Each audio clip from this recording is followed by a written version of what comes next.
Assalamualaikum warahmatullahi wabarakatuh. Kenalin, gua Rizal dari kampus UIN Sunan Gunung Jati Bandung. Di sini saya bukan hanya untuk menampilkan kegantengan saya, tetapi saya ingin ngebahas sejarah singkat daripada ilmu komunikasi, yang mana ini merupakan sebuah tugas yang diberikan oleh dosen pengampu mata kuliah ilmu komunikasi. Saya sekarang ada di semester 2 dari jurusan manajemen dakwah. Dan ya, tidak perlu lama-lama lagi, kita langsung masuk saja ke pembahasan inti sejarah ilmu komunikasi. Nah, pernah nggak sih kalian memikirkan bagaimana sih komunikasi itu muncul di muka bumi ini?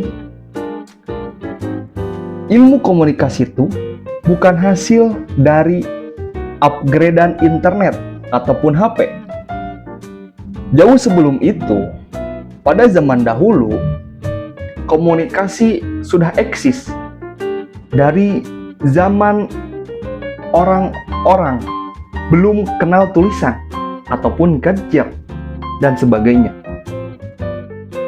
Awalnya, komunikasi itu berkembang dari yang namanya retorika,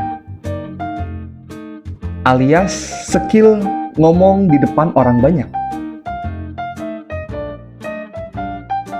yang bisa bikin orang itu percaya, mikir, dan juga bahkan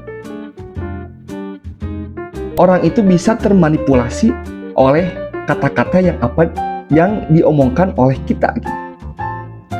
Nah, ilmu retorika ini, atau yang disebut dengan retorika, ini mulai berkembang di daerah Yunani, di negara Yunani gitu, yang dikembangkan oleh Socrates. Dia sebagai pencetus retorika. Nah, yang mana Socrates ini sudah kita kenal dari sejak dulu gitu, bahwa dia merupakan selain daripada dia pencetus retorika, dia juga merupakan tokoh filsuf gitu. Nah, Socrates menggunakan retorika ini di perdebatan ataupun ketika sedang mengajar murid-muridnya. Ya, dilanjut. Ketika kita mundur melihat ke belakang, pada zaman manusia purba, mereka udah bisa komunikasi juga gitu. Tetapi muncullah di benak kita, menggunakan apa gitu mereka berkomunikasi? Apakah secara lisan juga ataupun menggunakan bahasa isyarat? Dan jawabannya betul. Mereka pada zaman purba menggunakan bahasa lisan dan juga bahasa isyarat gitu. Yang hidup di waktu itu, ya contohnya kayak Cro-Magnon dan juga Netherlands, yang mana mereka itu masih hidup di zaman nomaden, alias berpindah dari satu daerah ke daerah lain gitu. Tapi udah ngobrol-ngobrol juga tuh mereka tuh. Jadi mereka tuh enggak apa sih namanya? Enggak berinteraksi secara langsung, tapi dengan menggunakan bahasa isyarat gitu. Belum mengenal tulisan-tulisan. Nah, dilanjut ke tahun 1700, yang mana pada masa itu, setelah era Benjamin Franklin, ilmu komunikasi mulai masuk ke universitas-universitas. Nah, yang ngerintisnya itu adalah Harold de Lasswell. Dia ngebikin rumus komunikasi, yang mana dia itu mengungkapkan bahwa who say what in which channel, to whom, and with what effects. Yang artinya, siapa bilang apa, lewat apa, ke siapa, dan efeknya apa gitu.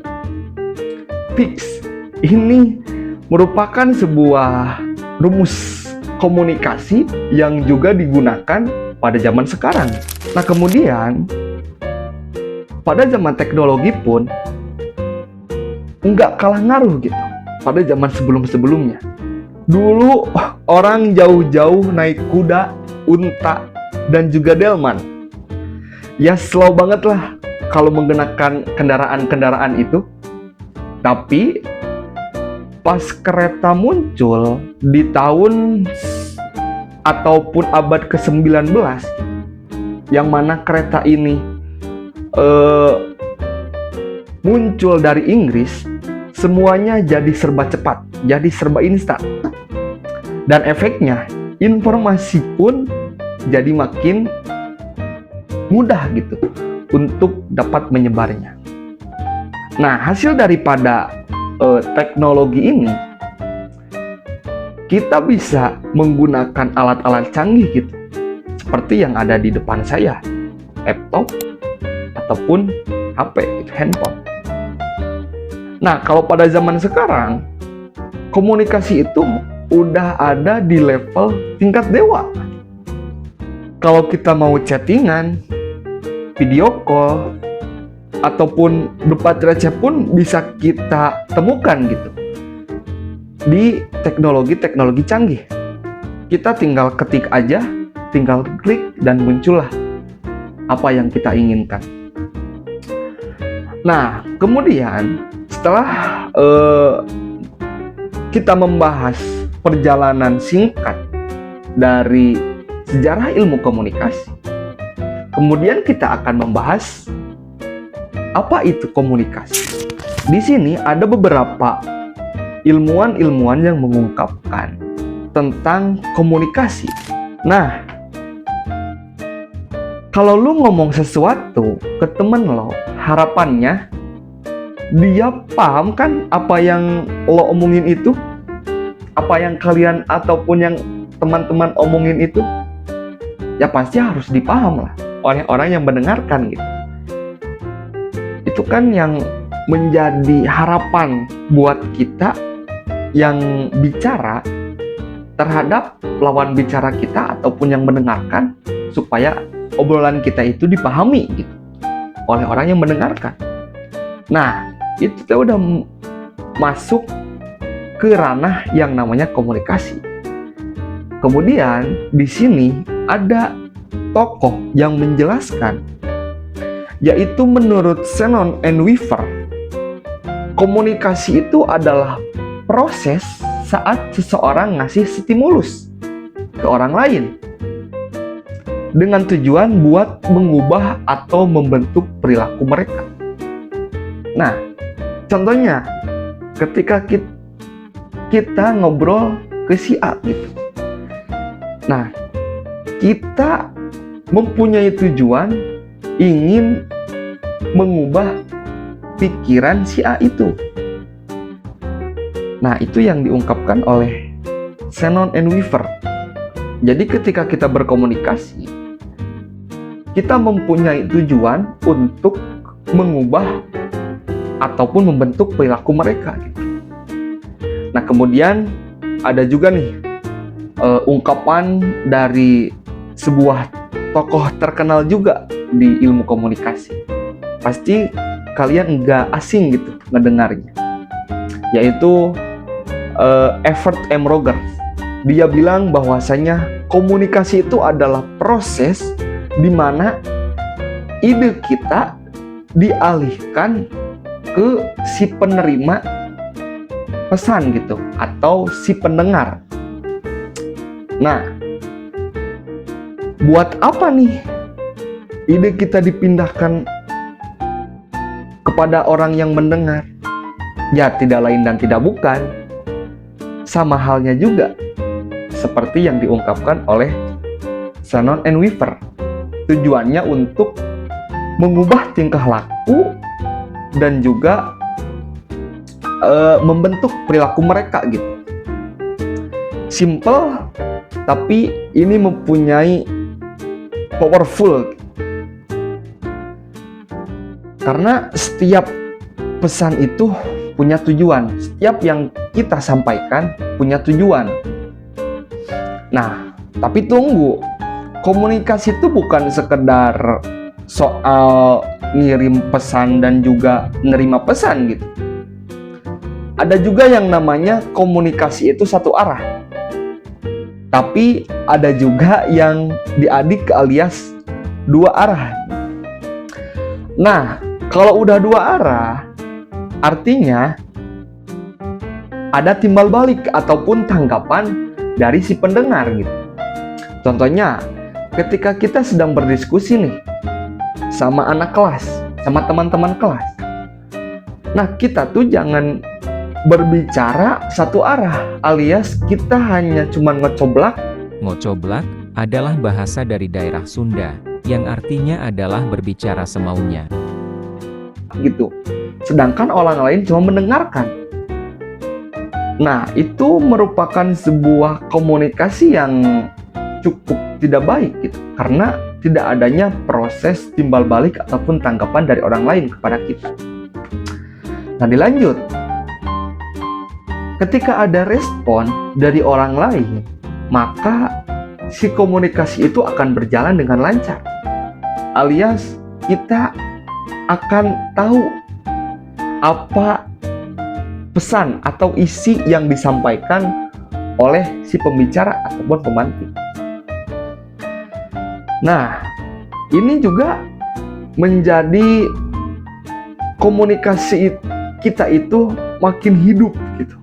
Makin makin hidup lah, makin komunikasi itu makin terjaga gitu keabsahannya. Kemudian lanjut, ada juga tokoh yang tidak kalah menarik juga. Kemudian tokoh ini merupakan sebuah